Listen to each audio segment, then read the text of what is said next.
Perkenalan dulu ya. Perkenalan dulu. Bapak Ibu, nama ini karena saya terbiasa di Kalimantan, mohon maaf kalau usianya sudah tidak kentara. Nama kami kulo Dimas Mahardika. Mahardika ini Biasa dipanggil Dimas. Saat ini saya bekerja di Dijen Pajak, penempatan kebetulan di Samarinda. Sementara ini oh berarti jelasin pajak ya? Ya pajak. Wah, Yang mungkin pajak. mungkin Bapak sama itu benci ya dengan pajak itu. Walaupun saya di sini monggo. Mungkin sekilas perkenalan niku saya harus dijelaskan umur saya baru sudah 26. 26 sudah kerja di direktur Ada yang nanya sudah nikah ya? status status masih mencari TK 0. Kalau di pajak niku Pak enten status TK itu berarti tidak kawin. Oh, Ayo yang punya anak mungkin. daftar ya. Daftar. Yang mungkin pengen jadi ipar saya. Kalau di daftarnya nggak diklik nggak? suka dukanya menjadi dirjen pajak yang di sana. Suka dukanya Suka dukanya nggih mungkin di Paituwo. contoh maidunya kan Nggih kata. kalimat satu kalimat aja dua kalimat Ya bahasa Kalimantan. enggak usah dibahas. Senangnya aja, senangnya. Bahasa Dayaknya soalnya di sini kan enggak paham. Waduh. Di sana kan kebanyakan wajib pajak kami kan orang Dayak, Bugis, terus berarti kalau masih hidup ini artinya orang Berarti masih- pusing ini masih Hebat. mampu ya setiap saya sebut dari mana Banyuwangi Wah. berat gitu. Saingan aja santai juga lebih keren. Bentuknya lain. paham Pak? Ya Dayak itu lebih keren. lebih modern aja. Iya, lebih modern metafisikanya Pakai lebih. bawang-bawang gitu ya.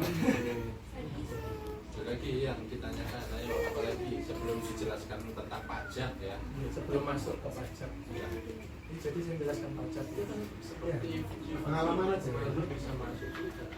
Tapi ini saya kan berada di kalangan yang orang-orang sukses pengusaha-pengusaha. Amin. Doa itu guys Bapaknya dia kan pengusaha-pengusaha kan. Tapi saya mau jadi pajak gitu. Jadi pajak niku hanya untuk yang penghasilannya di atas 500 setahun untuk pengusaha. 500 apa? Juta. Juta Jadi sasaran kula nggih mboten yang di bawah 500. Jadi aman mawon. Tapi saya doakan Bapak itu bayar pajak. Berarti kan di atas 400. Berarti kan di atas 500 juta. 500 juta itu pajaknya berapa setahun? 0,5%. Ya 10%-nya aja 50 juta. Seumpama dari 10 juta, 10 juta berarti 0,5%-nya 50.000. Dari 10 juta. Yang dibahas kan 500 juta. 0,5% dari 500 Kan juta. bawa LCD ya saya jelas. Itu LCD. Tapi bahannya enggak. Alasan. Jadi 10%-nya 50 juta, 1%-nya 5 juta, 0,5-nya 2,5 juta dari 500 juta. Murah. Bantu bikin aspal saja dan bayar dia. Enggak, ada pertanyaan lain sebelum menjelaskan lagi. Baca itu beda-beda lah, maksudnya apa nih sepeda sama Oh, nggih.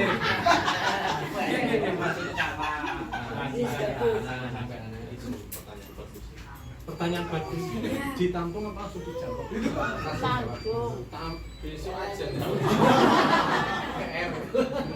Yang lainnya Jadi Bapak Ibu pajak itu seumpama jenengan apa dengar pajak kan ada pajak motor, pajak bangunan jenengan mungkin bayar PBB, Skanter, yang namanya pajak penghasilan, PPN, selama jenengan belanja ada PPN-nya. Jadi mungkin yang perlu Bapak Ibu ketahui ini secara informal saya jelaskan pajak. Pajak itu yang kedua. Pajak itu pajak pusat, ada pajak daerah. Itu mawon. Nah dari ini nanti ada cabang-cabangnya. Nah, kalau ini kerjanya di pajak pusat. Kalau pajak daerah itu sinten Dispenda kalau di daerah. Kalau di kota, kabupaten itu namanya Dispenda. Sama kayak umpamanya di provinsi, dia masuknya di Dispenda provinsi. Nah, Dispenda ini pajak daerah, dia nanganin apa aja? Contoh kayak pajak bermotor, STNK, kan bayar tiap tahun itu. Ya, betul. Dan itu berarti masuknya ke pajak daerah. Pajak daerah. Terus normalnya ini PPN biasanya umpamanya ibu bapak makan di rumah makan ada pajak 10%. Itu mboten kula sing masuk tapi daerah dari Banyuwanginya. Sekarang ibunya siapa namanya? Ibu, Pak Ibu istrinya. Jadi ibu itu dengan DWD menyusun peraturan mengenai pajak daerah yang 10% itu termasuk restoran-restoran mana yang digunakan. Jadi buat apa sih pajak daerah yang bangun-bangun kegiatan-kegiatan yang ada di Banyuwangi, bukan yang aspal, tapi kalau yang aspal itu masuknya yang pusat. Peruntukannya lain-lain. Nah, ada lagi pajak daerah itu apa ya? Iklan, reklame, sama menjenengan pasang reklame, spanduk, itu kan yang terpajaknya. Banner itu pajak daerah. Itu yang nanti memungut adalah dari Dispenda. Nah yang terus yang saya pungut yang mana yang pajak pusat namanya pajak penghasilan yang kayak tadi 0,5% itu untuk UMKM. Jadi yang 0,5% ini Bapak Ibu bagi pengusaha yang omsetnya sampai dengan 4,8 miliar saja. Jadi kalau per tahun. Jadi kalau tidak lebih dari 4,8 miliar Bapak Ibu nggak usah takut untuk daftar pajak, masih belum kena pajak. Yang 500 juta tadi ya? Jadi gini Mas, jadi dalam setahun seumpama nih Januari sampai Desember dia lebih dari 4,8 miliar, maka dia tidak masuk lagi kategori UMKM. Dia nanti masuknya tarif selanjutnya yang 25%. Mungkin ini kan perusahaan-perusahaan besar itu sama pajak dia sangat aware. Sampai harus ada konsultannya, bagian keuangan harus teliti. Dan kami juga di perusahaan-perusahaan yang besar itu juga punya bargaining position. Jadi 25% ini kan tinggi nih, bahkan melebihi dari biaya operasional mungkin 25%. Jadi sangat-sangat perusahaan itu sangat-sangat takut dengan pajak karena memang pajak gede. Jadi misalkan pendapatannya 10 miliar, Berarti ya 2,5 miliar pajaknya. 2,5 miliar per tahun. Kami di sana targetnya Bapak Ibu itu satu kantor 3 triliun per kantor per tahun, per tahun. Jadi kami harus bisa mengumpulkan ya mungkin sehari 5 miliar, 10 miliar. Ya karena kan 1 tahun kan triliun. Nolnya 3 luar biasa. Pak Ilyas, berapa di sana omsetnya? Dan di Bosikat ya sajane nggih perlu cuman kan karena kita di pas sudah melawas nggih mati mawon. Istilahnya seumpama mati nggih sahidnya saya siap. Saya tambahkan, jadi dulu adik saya ini ikut latihan silat, taekwondo gitu itu sudah tingkat luar biasa juga. Jadi insya Allah mandiri lah di sana. Unggul nih 1 lawan 1 itu siap kalah. Siap kalah. Jadi alhamdulillah saya punya adik memiliki kemampuan semacam itu, akhirnya ya gak terlalu was-was punya adik yang ada di Kalimantan, hanya sekedar doa saja yang saya Yang penting nunggunya akidah Mas. oh ya, Karena di sana Salafi Wahabi itu kita berdampingan sekali. yang sudah pernah saya jelaskan tentang masalah aliran ya. Temen itu macam-macam. Luar biasa. Kalimantan kan karena orangnya pendatang semua. Ini sekilas di luar pajak nih. Jadi kita harus tahu dasar agama dulu. Sebenarnya saya di sama Pak Ustadz hari ini. Ya dulu kan saya ikutkan ke organisasi Makestar, jadi akidah sudah harus dibentengi. Begitu juga kalian, anak itu harus dipahamkan mengenai akidah yang sudah saya jelaskan kemarin di Kopenbaya, di Ubred, dan di Banjarbaru belum. Itu harus dibentengi supaya nanti ketika kalian keluar dari kampung kalian ketemu dengan teman-teman baru, ngajak api, ayo ke masjid, tapi ternyata masalah pemikirannya terlindut. Lanjut masalah pajak, kira-kira sebesar mana pajak yang pernah diberikan kepada kantor pajak, dan perusahaannya itu seperti apa? Perusahaan tambang kah? Perusahaan apalah kayak gitu, batu-bara. Kalau kami di sana kebanyakan sih tambang, sawit. Itu 1 tahun ada nggak yang memberikan pajak sampai berapa miliar gitu? Satu perusahaan aja, satu orang. Iya, satu orang contohkan. Satu orang bisa. Kalau nah wajib pajak sendiri ada orang pribadi, ada perusahaan. Ya, yang yang biasanya satu kan orang. yang perorangan ya paling miliar aja. Miliar itu nominalnya berapa miliar? Ya paling 10-20 miliar. Itu pajaknya Pikir itu pendapatan. Nah itu pajaknya. Artinya pendapatannya kan Jauh lebih. Berarti rata Indonesia triliunan ya. Jadi yang dibayarkan satu orang pajaknya segitu, pendapatannya kok begitu tadi. Iya Bapak Ibu, nopo semerep nih negara niki jalannya itu dari mana sih biayanya? Nopo Ibu Bapak iuran kan Bapak? Ya dari pajak. Berapa persen? Iya. Jadi Bapak Ibu mungkin untuk sekedar wawasan, negara kita ini Indonesia sementara ini kan memang kita belum bisa berdikari sendiri. Mungkin yang kita ladang minyak seperti Arab Saudi, meskipun Arab Saudi sudah memperlakukan pajak juga, kita tidak bisa seperti itu. Masih mungkin pengennya ke arah depan, kita nggak usah pajak, pengennya ya kalau memang sesuai tuntunan negara. Meskipun dari kampus Mesir, Al-Azhar membolehkan pajak. Mungkin kalau Ustadz di YouTube itu Ustadz Hidayat, Ustadz Abdul Somad itu membolehkan pajak, kecuali Ustadz Salama ya, karena dia tidak tahu konsep negara.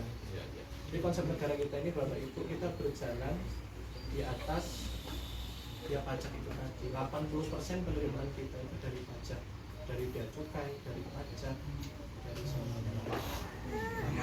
Itu ada pajaknya ya. TKW itu kalau penghasilannya di atas PTKP namanya, Pak, itu baru kena berapa? PTKP itu seumpama kami pegawai, kalau kita di atas 5 juta baru kena pajak. Jadi kalau pegawai negeri, kalau dia kurang dari 5 juta dia nggak kena pajak sebenarnya, dan pajaknya hanya 5%. Kecuali yang anggota-anggota DPR yang mungkin gede, pajaknya itu bisa sampai lapisan 25%. Jadi pajak niki seumpama kita sama-sama semua satu Indonesia Raya tutup mata nggak mau bayar pajak, perusahaan orang pribadi, negara niki sisa 20% mawon yang boten jalan. Tentara-tentara polisi itu boten jalan. Jalan-jalan di boten enten sing Jeblong-jeblong. Lanjut, ada pertanyaan lagi tentang seputar pajak. jadi mungkin nggih mboten salah, makanya Bapak Ibu kan enten wong pajak Pendidikan koruptor atau iki gayus. Gayus taburan. Kita Pak, sejak adanya gayus itu sudah sangat-sangat berbenah. Kami seperti saya ketika di kampus, kami nyuntuh pun Pak, ada ketua senat saya menyuntuh cuma 1 kalimat dan dikonfirmasi ya memang nyuntuh. Kebetulan waktu itu laptopnya hilang, jadi untuk nyusun laporan dia terpaksa copy paste, ada yang lupa diubah, terus kedeteksi ternyata dia menyuntuh, terus di drop. Nangis, keluar tuh. Itu ketua senat, orang tuanya sampai ke Balikpapan waktu itu nangis, tidak bisa, karena kami harus integritas. Jadi sejak mahasiswa kami ini dibimbing untuk integritas. Jadi kalau mamanya ada orang pajak Bapak Ibu, saya jamin sudah tidak usah khawatir, orangnya pasti jujur. Jadi kalau nagih miliaran itu juga sudah sering, dikasih koper itu sudah biasa. Ini karena sudah dibekali akidahnya tadi, jadi ya. Kalau Bapak Terus pengalaman selama ini, misalkan ada perusahaan yang wajib membayar 100 juta nih. Mas, tolong bayar Mas, jadi 30 juta, kok sampai sampai 20 juta. Berarti kan dari 100 juta jadi 50 juta toh pengeluarannya. 100 juta nih wajibnya. Mas gawe no laporan, gawe no 30 juta, kok sampai sampai 20 juta. Selama ini kira-kira pernah nggak melihat nominal yang besar yang pernah akan disogok Gus Nun? Mas? Berapa nominalnya? Saya sih nggak pernah lihat nominal karena nggak pernah dibuka. Tapi amplop tebelnya tak mana? Ya. Yang paling gede saya pernah nagih 600 juta. miliar. Andainya dikasihkan 1 M, rugi nggak perusahaan? Enggak. Tampilannya kayak apa? Tapi kembali lagi ke akidah dan akhlak kita tadi. Ya, integritas Pak. Kalau kami nggak berintegritas. 100 miliar itu perusahaan apa? Tambang batu bara. Wajar. Mateng gitu. Karena dia beberapa tahun nggak bayar. Sebenarnya mungkin cuma 100-200 akumulasi ketika ada temuan BPK kita harus periksa, ternyata belum dibayarkan sekian, dia hanya membayar berapa puluh miliar, tidak sesuai dengan keadaan sebenarnya, ditetapkan pemeriksaan, terbit 600, kita tagih.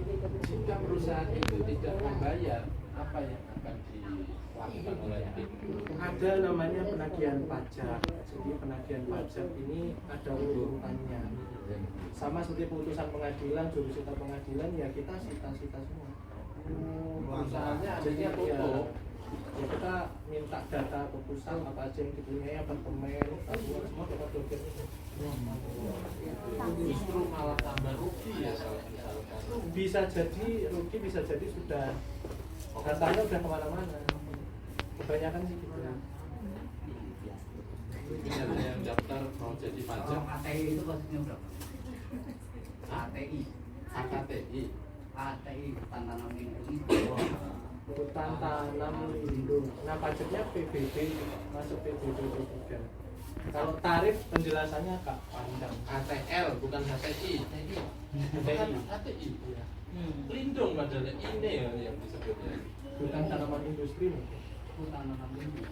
Lindung bukan. Pernah ke Kalimantan ini. Di daerah mana Mas Edi? Daerah Oh sebelum ya mau Muara Kaman. Di daerah Pulau juga. daerah Timur. Iya. Lagi, beli mana kita harus beli. Enten Pak Mas Adi, tapi pajaknya untuk perusahaan. Kalau karyawannya ya dipotong kalau lebih dari 5 juta. Jadi mungkin sekilas pengetahuan tentang pajak mutu mawon biar nggak berat-berat. Karena kalau masuk ke tarif. Terus ada yang ingin dipesankan kepada mereka? Mungkin bagi Bapak Ibu umpama ini kan kita sebagai warga negara istilahnya ada ulun lah ke negara. Meskipun kita seumpama Bapak Ibu masih belum penghasilannya di atas ketentuan, belum kena pajak, seumpama di lingkungan Bapak Ibu ada mungkin perusahaan atau orang-orang yang mungkin penghasilannya itu sekiranya kaya banget, boleh dilaporkan ke kami sebagai data kami untuk nanti kita Dapat imbalan. jangan. Oh, nggak usah. Seumpama ada perusahaan dengan tangleti NPWP-nya enter Pak. Itu mau tanya masalah itu NPWP Mas. Oh nggih. Suami saya kan punya NPWP. Ya. Sekarang kan masa corona ini jadi pekerjaannya agak hilang. Itu pajaknya tuh apa berkurang apa tetap? Pajak di Indonesia ini cukup menganut sistem self assessment, maksudnya kita ngisi sendiri awal dewe kesadaran sendiri. Kecuali seumpama kami menemukan data lain, kita bisa membuktikan, orang pajak bisa membuktikan data ini nggak sampai ini loh, ini sampai ini. Seumpama ibu kerjanya apa soalnya? Gipsum. Gipsum, oh Iya. okay. Gipsum kan usaha sendiri. Iya. Nah, maksudnya dia apakah UMKM atau enggak? Di atas 4,8 miliar. Enggak. Nah, di atas 500 Juta. kalau tahun ini sejak berlakunya undang-undang harmoni pokok HPP itu tidak ada pajaknya. Kalau dulu berapapun pajaknya 0,5%. Jadi kayak toko-toko itu dia tetap bayar. Sama omsetnya 10 juta, dia bayar 50.000 sebulan. 10 juta. Iya. Setahun. Sebulan. Berarti kalau 1 tahun Iya, 12 aja bulan, diping. 120 kan, 120 juta toh.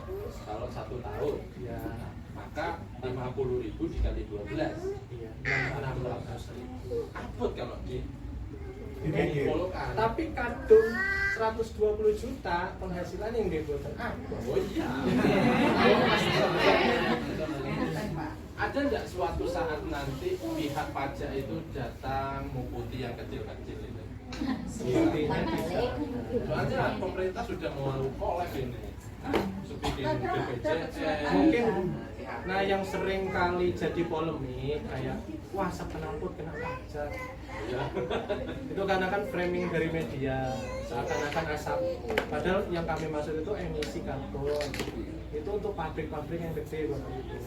Jadi kita juga bekerja sama dengan Greenpeace dan semacamnya. Greenpeace Yuk, organisasi yang mungkin peduli dengan lingkungan, gimana supaya asapnya ini tidak ganggu lingkungan atau dikurangi, gimana caranya mereka bakal ini tidak pakai emisi lagi, makanya dipajaki. Kalau BPJS itu kena pajak nggak? BPJS itu bukan pajak, BPJS-nya, ya udah. BPJS itu perusahaan apa enggak? Oh BPJS, BPJS-nya. ya kena. Kalau untung, tapi katanya kan rugi. Kemana terus uangnya itu? Oh, ada. Ya sudah tahu kabarnya bahwasanya kita ngurus BPJS kalau enggak bisa beli tanah. Jangan serang saya BPJS, beda orang. Ada lagi pertanyaan, monggo mengajak ahlinya pajak ini. Mau nanya. NPWP itu punya usaha, soalnya adik saya itu kan nggak punya usaha. Kemarin itu dari pos ada data itu NPWP. Anaknya juga nggak paham. Mungkin ngajukan bank. Enggak, orang masih mas umur sekitaran 20 tahun loh. Nah NPWP ini Bu, mboten saged didaftaraken, bukan orangnya sendiri. Berarti orangnya pasti tanda tangan, pasti ngelampirkan ke KTP, pasti ya tentang pajaknya tahu, pasti ditanda. Tidak pernah daftar. Sekali daftar itu tahun kemarin. Tapi baru dapat kalau nggak salah 4 bulan 5 bulan itu tuh dapat surat panggilannya mas suami saya. Bukan panggilan. Jadi kalau kan buatan kantor pajak Banyuwangi ya Bu, mungkin saya bisa mengartikan secara umum mawon. Mungkin maksudnya himbauan, bukan panggilan, panggilan kayak polisi mungkin. Karena kami kan targetnya Bapak itu kan kalau untuk pengusaha itu mungkin yang kami kejar hanya kepatuhannya. Yang penting patuh. Terus bayar 10.000, 20.000 sak karepmu. Soalnya orang pajak gak mungkin kejar yang kecil-kecil. Karena kan target kami itu ratusan miliar. Kok bisa kayak gitu loh mas, maksudnya itu kan nggak pernah daftar, katanya jenengan ngomong nggak pernah daftar. Saya yakin pernah Bu, mungkin dari bank minta tanda tangan Bapak nggak baca. Padahal itu formulir MPWP, pasti. Itu makanya kan Soalnya sekarang yang ngajukan contoh kayak kredit di atas 50 juta harus punya MPWP. Apalagi kayak BPJS mau jual tanah harus punya BPJS. Mungkin nanti mau nikah harus punya MPWP. Mungkin. Boleh kan menikah?